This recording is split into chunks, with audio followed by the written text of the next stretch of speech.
Je vais te raconter une histoire. C'est l'histoire d'un homme qui, au mi-temps de sa vie, est foudroyé par la lumière. C'est peu banal. L'homme, pourtant, est ordinaire.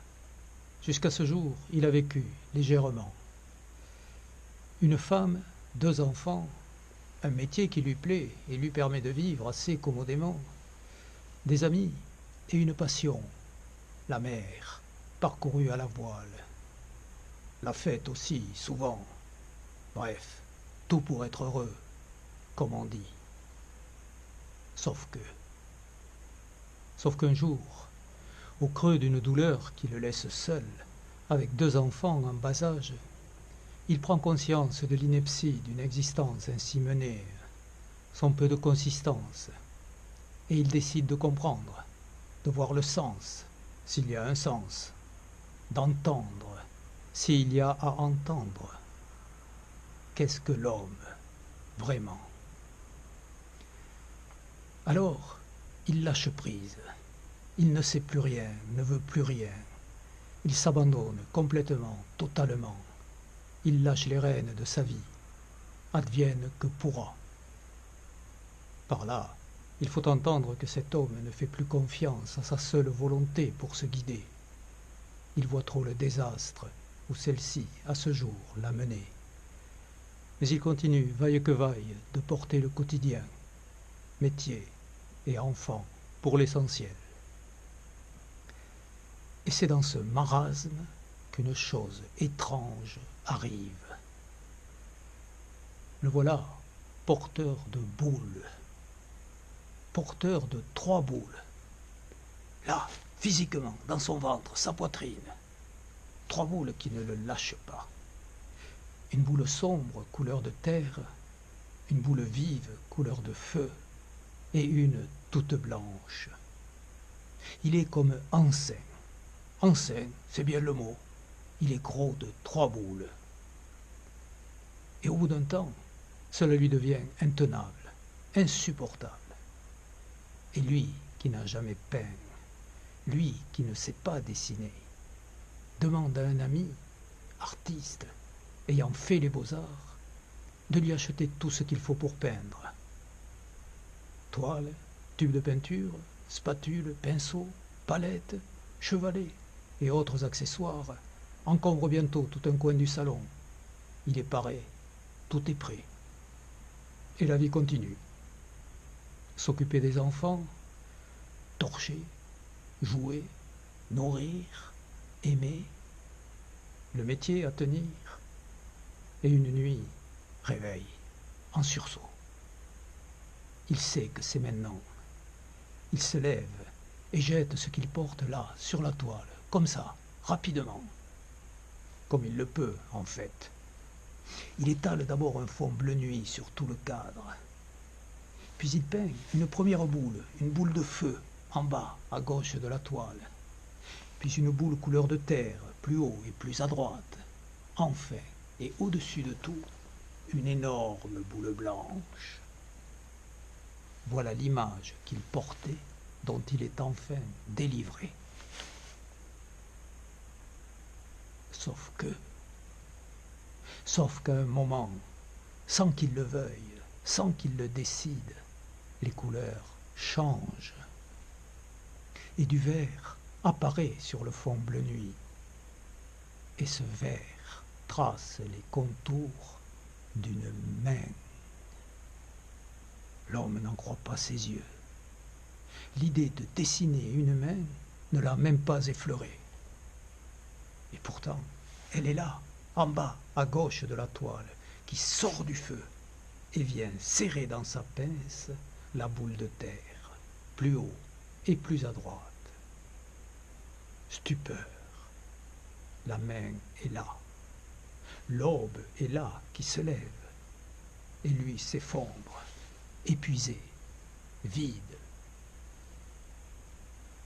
Au matin, reste l'œuvre. Le tableau témoigne de cette nuit de forge. Il reste là à sécher des jours durant. C'est long à prendre et à durcir ces épaisseurs qu'ignorant des techniques, il n'a pas ménagées. Le tableau est là, et lui est libéré. Cela ne pèse plus, ses entrailles ont gerbé. Mais le sens, quel est le sens de tout cela? C'est déjà peu banal, un homme enceint de boules, peu avouable aussi, sauf à passer pour fou, celui qui perd la boule. Mais le sens, le feu, feu créateur, feu primitif, la terre, notre terre, l'énorme boule blanche, un royaume de lumière, et ces quelques points blancs parsemés çà et là sur le fond bleu nuit, ils semblent comme des étoiles autour de la terre, attirés, aspirés par l'énorme boule blanche. Il y a du mouvement dans ce tableau. Mais la main, cette main étrangère qui s'est invitée, qui est là maintenant, que l'on ne peut manquer de remarquer, cette main, que veut-elle dire? Que vient-elle signifier? Précisons d'emblée. Cet homme vit à 1000 lieues de toute transcendance. Point d'interrogation métaphysique, point de religion, le nez dans le guidon, la vie à pleines dents, un penchant pour la fête et la fête arrosée. Et notons pour clore ce rapide portrait une aspiration déjà signalée pour les intangibles lointains, horizon marin le plus souvent. Mais soyons clairs, pleinement de son siècle, cet homme croit à la science, à la seule science. Il se tient à l'écart de toute croyance. Il a rejeté tout cela à l'adolescence, dans l'air du temps. Et aujourd'hui, rattrapé, saisi, la main le provoque. Duel, face à face. Elle est là, et bien là sur la toile, comme un point d'interrogation, un énorme point d'interrogation, une provocation, flagrante, tonitruante même. Hello? Je suis là. Que fais-tu de moi à présent? Il te faut décider, mon ami. Voilà ce qu'elle semble dire, cette main pleine d'ironie et de défi. L'homme ne peut éluder. Et bientôt, il dépose les armes et se rend à l'évidence. Comment ne pas voir en cette main, la main majuscule, qui, dans une flamboyante et grandiose donation, s'expulse elle-même, et se donnant tout entière, expulse avec elle tout à la fois, et l'ombre et la lumière. Création. Le tableau est là, au milieu du salon, lourd de présence. Ces enfants le voient, qui ont 3 et 4 ans. Ils n'ont pas de pourquoi, pas de question. Pourtant, la veille au soir, il n'y était pas. L'homme baptisera la toile trou noir et porosité des consciences. Pourquoi? Pourquoi ce titre énigmatique? Il eût été en peine de l'expliquer. La nuit de forge l'a lessivé. Le tableau, c'est un premier pas, un jalon, fort. Mais lui, où est-il? Où en est-il de sa vie? À plus de 40 ans, il est explosé, éclaté, en morceaux, complètement déstructuré. Plus de femme, plus de mère au foyer, et 2 enfants à élever. Un métier à tenir, et plus beaucoup de relations. Ce qui en faisait le sel hier encore paraît bien fade aujourd'hui. Les fêtes ont goût de cendre, et les liens se distendent. C'est le prix à payer. Il faut sauver les apparences, pourtant, avec la fratrie, les parents, les bien-pensants. Ils gardent une vie sociale, et ce qu'ils cherchent et recherchent avant tout à présent, c'est le silence et la solitude. Deux choses qu'ils trouvent au sein d'un lieu de vie où elles sont manière de vivre. Là, il est dans les bois, isolé et précaire. Personne ne sait où il est. Et c'est ainsi qu'un soir, vide de toute certitude, lucide sur toute attache humaine, esselé dans ce lieu déserté, recroquevillé, tassé, abandonné de tous, il est envahi de lumière. Un halo éblouissant en plein cœur, là, au centre de sa poitrine, d'un coup. Lumière vive, chaude, jaune, dorée.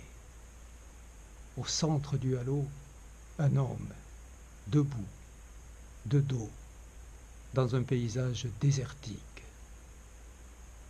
L'homme est pèlerin, en marche. Stupeur. Le mot est faible. Il n'est plus que ce halo, cette lumière, cet homme dans la lumière. La vision dure, effroi, envie de crier, d'appeler au secours. L'homme ne comprend rien à ce qui lui arrive. Mais ce qui est sûr, indéniable, c'est que c'est arrivé. Il ne pourra oublier, jamais. L'instant décide de sa vie. Comme pour les boules, il essaie d'interpréter, de voir le sens. Quelle est cette lumière? Qui est cet homme dans la lumière? Qui est ce pèlerin de lumière? Est-ce lui? Lui qui marche dans la lumière, dans un autre lieu, une autre dimension? L'homme n'est pas fermé à cet ailleurs que la science, pour l'heure, ne peut expliquer. Et s'il a rêvé? On ne rêve jamais, dit-on, que de soi-même. Mais là, il n'a pas rêvé. Il était conscient, éveillé lorsque c'est arrivé. Et la question ne tarde pas à se poser, à s'imposer à lui. Son expérience, certes, est singulière. Mais y a-t-il trace, ailleurs, de pareille aventure? Alors, réminiscence de personnes inscrites dans un lieu, un temps, une histoire et une tradition. Il songe bientôt à celui dont la vie a traversé les âges comme un ray de lumière. Celui-ci vibrerait-il? Vivrait-il encore, ignorant temps et espace? L'inviterait-il, par ce moyen subite, cette irruption intime? L'inviterait-il, avec quelque violence, à le suivre dans la lumière? Car ce qu'il vient de vivre ressemble fort à un carton d'invitation, adressé là, en plein cœur, dans l'éblouissante lumière, comme une empreinte, un sceau, une fêlure dans la chair, qui jamais ne se ferme et d'où émane, toujours tenace, le lancinant appel. Viens, viens à ma suite, viens dans la lumière, où tu seras. Je suis. L'injonction le percute, le traverse et le blesse, et le marque à jamais. L'homme ne pourra parler, partager, dire cette expérience que beaucoup plus tard. 15 ans plus tard, en fait. 15 ans, son nouvel âge désormais. Car l'année qui voit le pèlerin de lumière faire irruption dans sa vie est à marquer d'une pierre blanche. À partir de là, il est autre qu'il n'était. Et cette même année n'est pas terminée qu'un jour il se trouve comme percé au rayon laser par le sommet du crâne. Une chaleur tout à la fois douce et forte l'envahit tout entier, jusqu'au bout des ongles, des pieds, des mains, en conscience. Stupeur, là encore donc, et même mutisme, incapacité de dire, d'avancer une quelconque explication sur ce qui lui arrive. Et là, ce qui le sauve, ce qui vient à son aide, c'est l'écriture, la mémoire des hommes. Il trouve niché dans les récits les plus anciens de la quête la plus haute des hommes, la vérité, celle de l'homme. Et tout s'éclaire, tout ce qu'il vient de vivre prend sens. Dans l'affaire des boules, des 3 boules et de la main, il voit une force à l'œuvre dans le monde. Dans la vision du pèlerin éblouissant dans le halo de lumière, il décrypte quelque chose qui évoque ce qui est rapporté de l'homme-lumière au moment où il est transfiguré. Ce moment incroyable où il apparaît et 2 autres avec lui, resplendissants. Dans l'expérience de la chaleur, irradiant tout son corps par le sommet du crâne, il reconnaît un événement, comme un baptême. Les cieux s'ouvrent et déversent l'appel. En somme, et c'est énorme. Cet homme vérifie dans l'écrit antique la validité des expériences qu'il fait lui-même dans le temps de sa propre vie. L'écrit prouve ce qu'il a éprouvé. L'écrit certifie que ce qu'il a vécu n'est pas pure folie ou simple hallucination. Car ce sont bien des expériences de lumière qu'il a faites. Et de quoi donc parle l'écrit, si ce n'est de lumière? Dès lors, il est d'une liberté folle. Il retourne à plus de vie sociale, infiniment heureux, et amoureux aussi.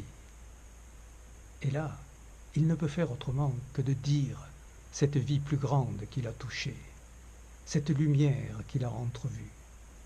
Pour lui, c'est cela, aimer.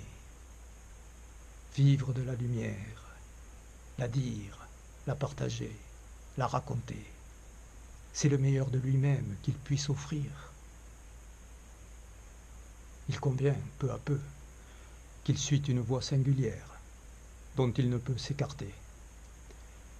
Faillir, c'est se dessécher, se racrapoter, être sec, dérisoire, inutile, mort-vivant.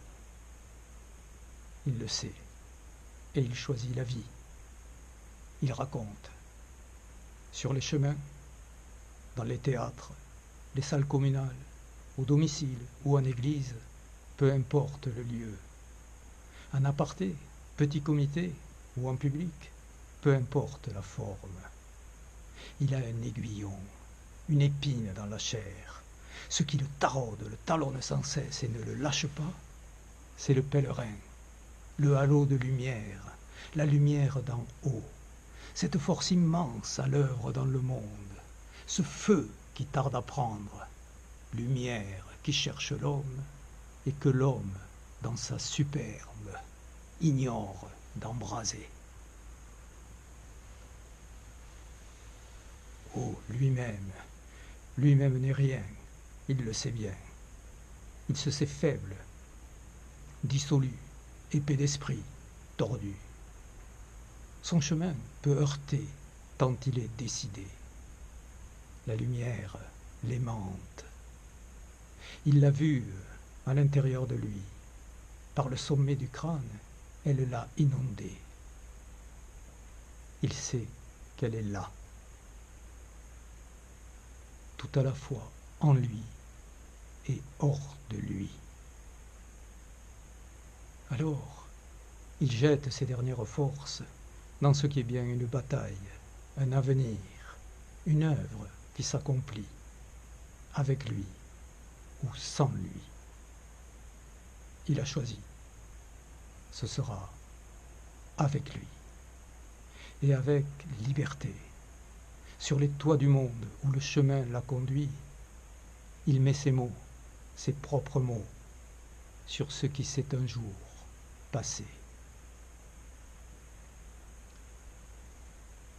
Un jour, un homme se lève et provoque les siens avec 2 mots, seulement 2 mots. Libération, illumination. Ceux qui entendent se dérobent, bien sûr, se protègent et contre-attaquent. Mais qui est-il? Pour qui se prend-il? Ne sommes-nous pas libres, nous qui allons où bon nous semble? N'avons-nous pas la connaissance, nous qui avons lumière sur toute chose? Mais que nous raconte donc là cet illuminé, l'un des nôtres pourtant, mais devenu fou à présent? Ils sont furieux. Et pour ces paroles, pour ces 2 mots, pour cette invitation à plus de lumière et plus de liberté, invitation adressée à chacun, quel qu'il soit, et d'où qu'il vienne, il est bien vite moqué, chassé, expulsé du lieu, poursuivi. Ils veulent le précipiter dans le vide. Mais lui passe au milieu d'eux. Et passant, il se fait le porteur d'un autre monde. Devenu pèlerin sur le chemin, il répète à l'envi à tous ceux qu'il rencontre: libération, illumination. Et à celui qui entend, il dit plus avant: assieds-toi et marche. Stupeur de l'homme. Va au fond de toi, au plus profond de toi. Tu y trouveras la lumière. Brèche, estant, joie, jour de clarté. L'homme sait qu'il a devant lui celui qui dit ce qu'il a fait, celui qui fait ce qu'il a dit, celui qui a cherché et trouvé la lumière, qui est devenu lui-même lumière, phare du nouveau monde. Phare qui permet de voir, plus rien n'est caché. Cet homme accompli est lumière, mais l'aube qui se lève dévoile plus encore, car il n'est pas seul, d'autres sont avec lui, lumière eux aussi. Là est la vérité de l'homme, la stupéfiante vérité de tout homme. L'homme est lumière. Et dans le pinceau du phare, aimer devient limpide. L'homme, grain de lumière dans un temps aboli, n'est rien s'il reste isolé, mais il est tout en formant le faisceau. Le phare troue l'obscurité, la lumière gagne sur le noir alentour, et le faisceau s'augmente. Chaque grain qui se sait, chacun peut embraser l'aurore de toute l'humanité, du cosmos tout entier. Dès lors, comment ne pas aimer? Comment se taire? Ne pas crier la joie? Ne pas dire merci, merci, la vie? Une révolution s'enclenche vers la conscience d'être. Chacun en est l'acteur et tout autant l'enjeu. Je suis dans l'immense et je suis l'immense. Je suis Nous sommes le chemin de lumière. C'est nous.